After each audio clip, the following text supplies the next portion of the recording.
శుక్లాం బ్రహ్మ విచారసార పరమామాద్యాం జగద్వ్యాపినీం వీణా పుస్తకధారిణీం అభయదాం జాడ్యాంధకారాపహాం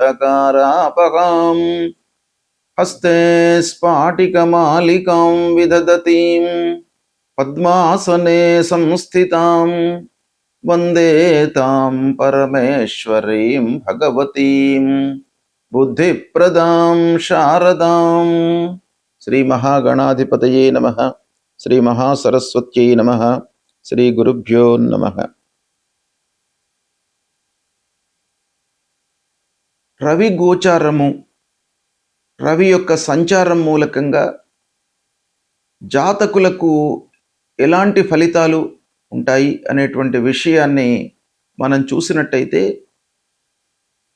రవి సంచారానికి అత్యంత ప్రాధాన్యత ఉంది. సూర్యుడు గ్రహరాజు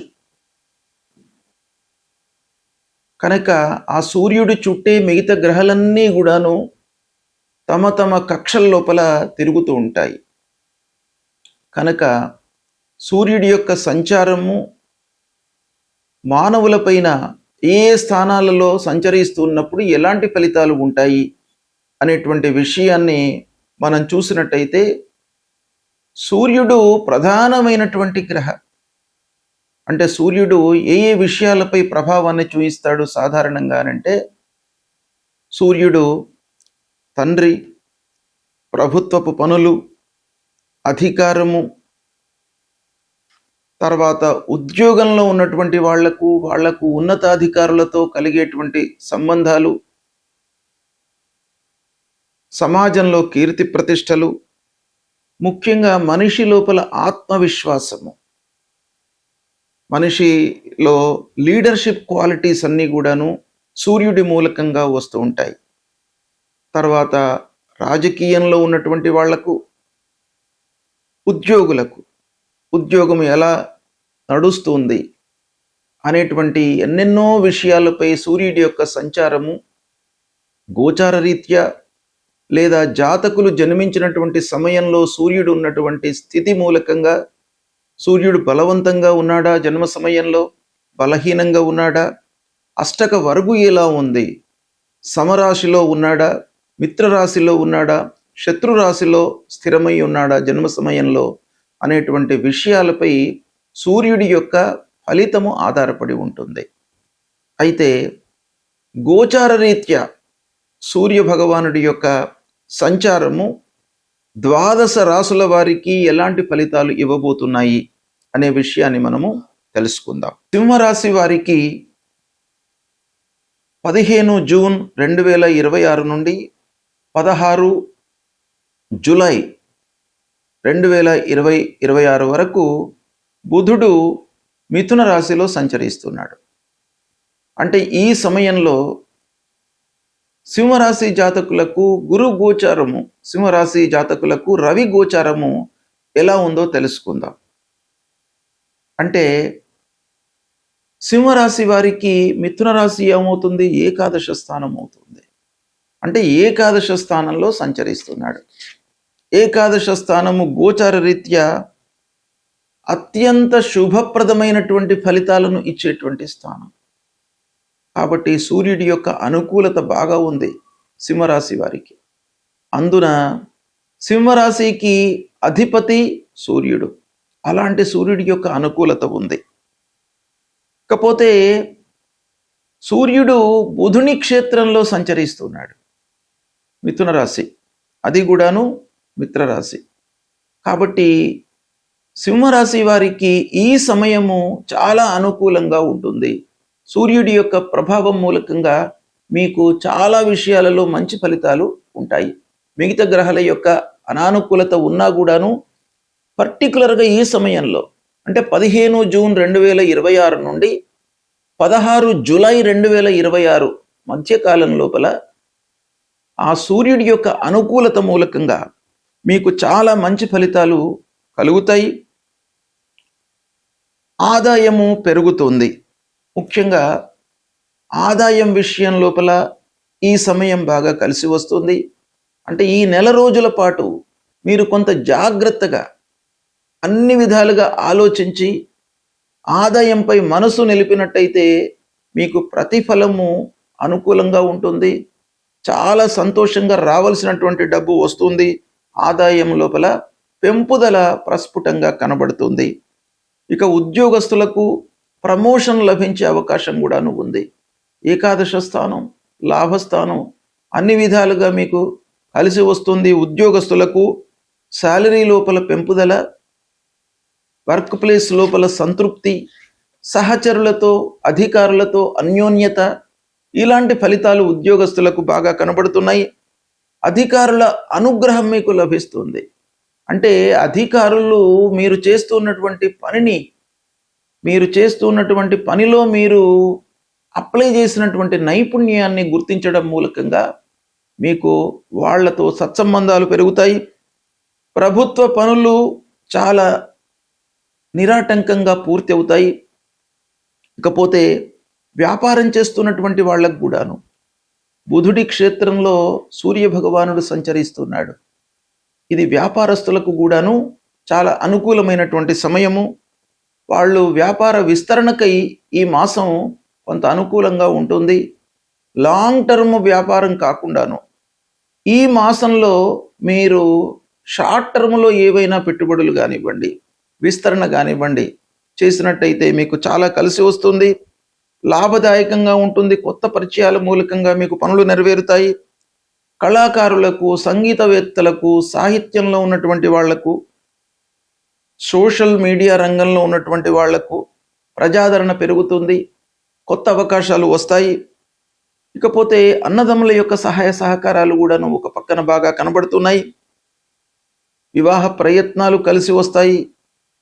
ఈ 1 మంత్ మీకు బాగా అనుకూలంగా ఉంటుంది. సింహరాశి జాతకులకు మిత్రుల యొక్క సహాయ సహకారాలు లభిస్తాయి. ఆస్తుల విషయంలో మీరు పూర్వం ఎదుర్కొన్నటువంటి సమస్యలన్నీ కూడాను పరిష్కారం అవుతాయి. పెట్టుబడులు లాభించే అవకాశం కూడాను కనబడుతుంది. ఆరోగ్యము స్థిరంగా ఉంటుంది.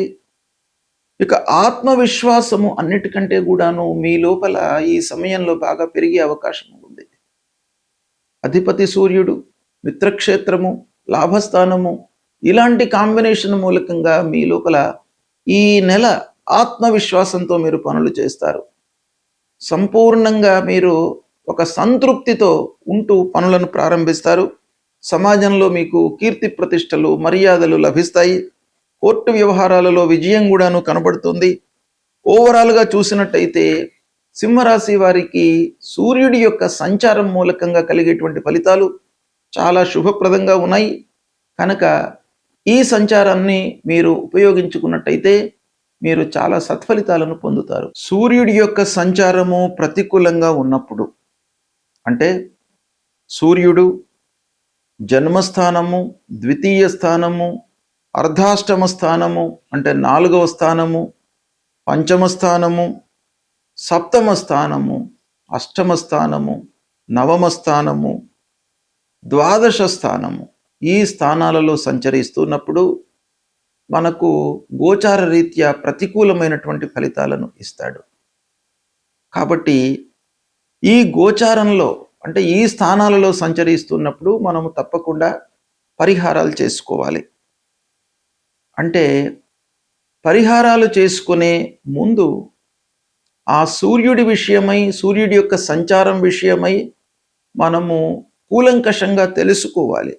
ఇప్పుడు గోచార రీత్యా ఎలాంటి స్థానాల్లో సంచరిస్తున్నాడు, జన్మ సమయంలో సూర్యుడు ఎలా ఉన్నాడు, బలవంతంగా ఉన్నాడా, బలహీనంగా ఉన్నాడా, మిత్రక్షేత్రంలో సంచరిస్తున్నాడా, శత్రుక్షేత్రంలో ఉన్నాడా, శుభ దృష్టి ఉంది ఆ సూర్యుడి పైన, లేదా అష్టక వర్గులో ఎన్ని పాయింట్స్తో ఉన్నాడు, ఇవన్నీ కూడాను కూలంకషంగా మనము చూసుకొని సూర్యుడికి సంబంధించినటువంటి పరిహారాలు చేసుకోవాలి.